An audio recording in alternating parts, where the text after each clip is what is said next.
This is the right hand McPherson strut.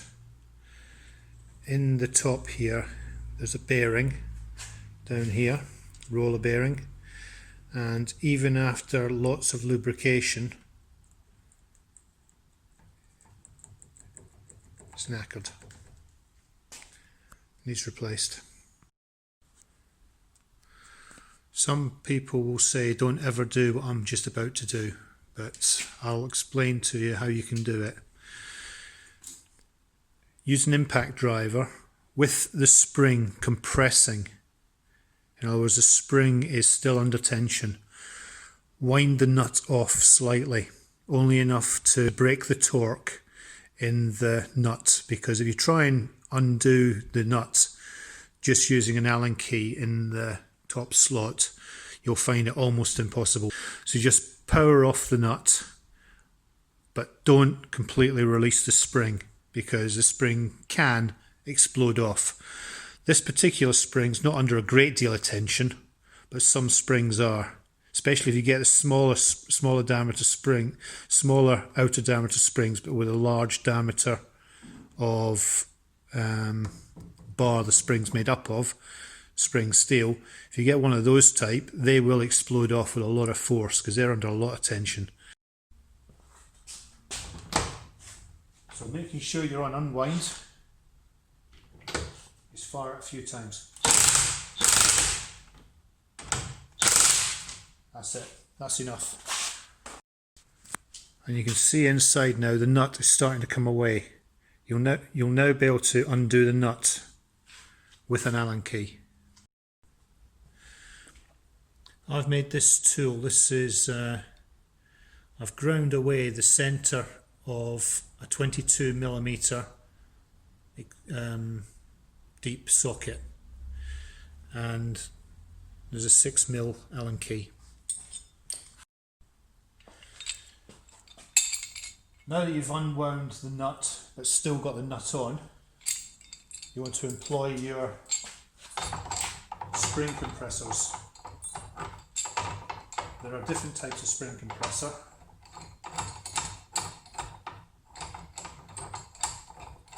The best ones, which are much more expensive than these, cup the complete spring and come in from one side and use hooks to drag it together.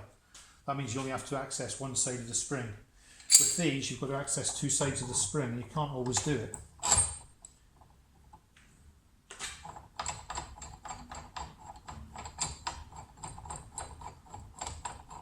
Now, because the spring's already been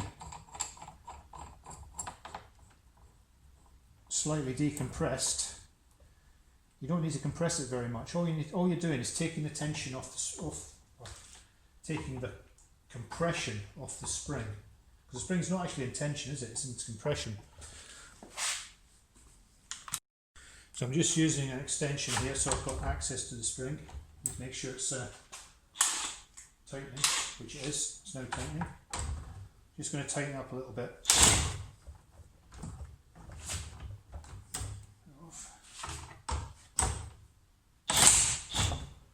That's it. There's now just a little bit of tension on the spring to relieve it of the compression force that's trying to spring it apart. I can just unwind.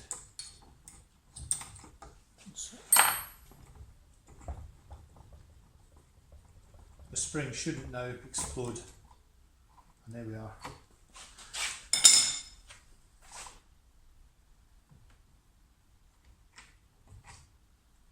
And that's the top off.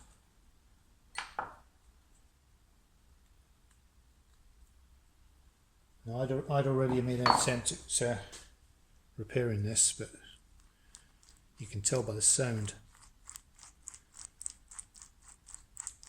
It doesn't sound that good, does it? But I thought maybe it would work, but it doesn't.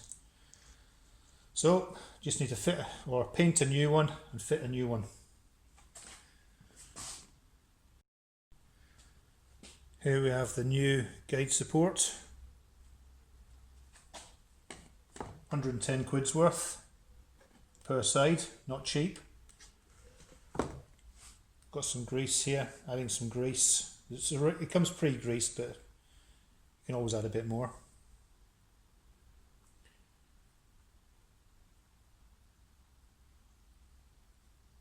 Any excess grease will just squirt out.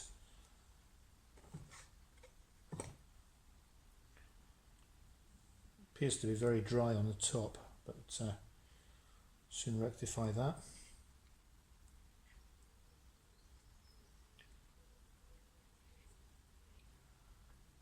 Don't forget your protector plate.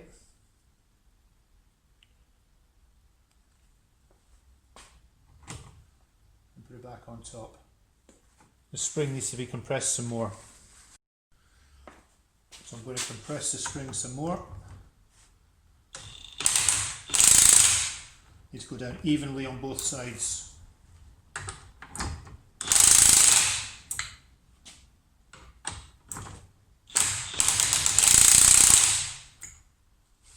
That's it. The spring is now in compression.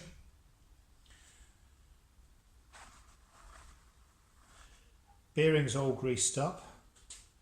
I've dropped the washer on.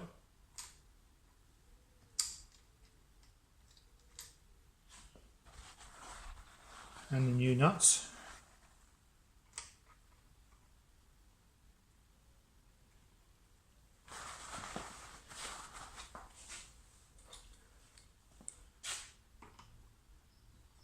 Start tightening up the new nut. Hopefully it'll go on. And it does. Good.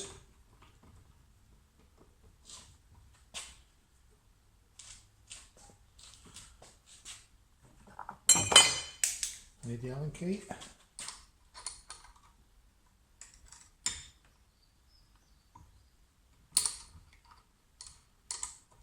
And tighten the nut until the nut is tight. The washer will mate up against the top of the bearing, and the nut will mate against the washer. And when that happens, everything's tight.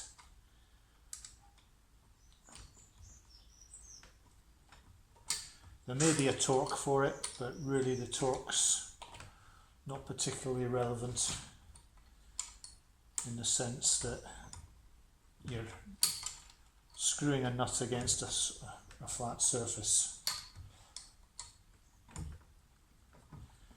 And when it becomes tight, it is tight.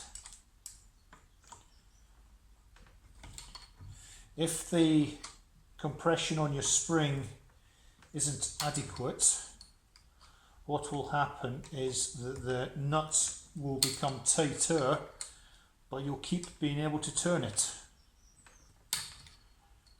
Because what you're doing is you're compressing the spring.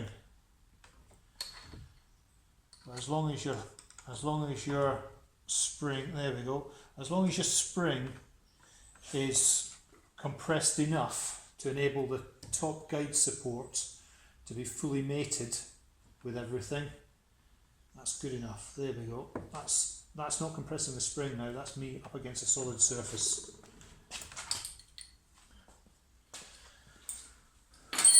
Get everything clear. Bit of extra grease.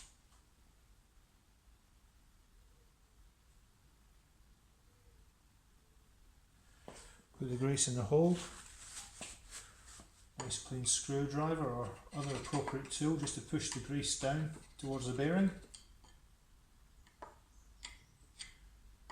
Because you want the maximum amount of grease in here, because you're never going to be going in here again. You hope. So all we're trying to do is just push out any air bubbles and plug the grease further down into the bearing, into the race. That's it. Now put the cap on. Just wipe things clean a little bit.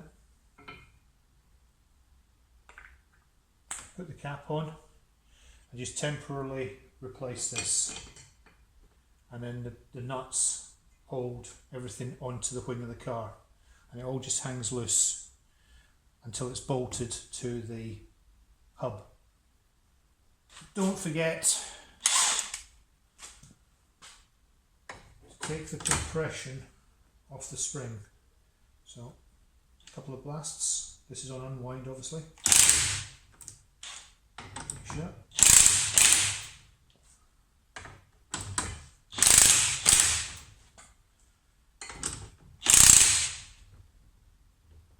You want to do it a bit on each side at a time because you don't want all of one side to come loose. Because if that happens, there's a possibility it could all just explode out one side. Very unlikely, but it could do. That's us.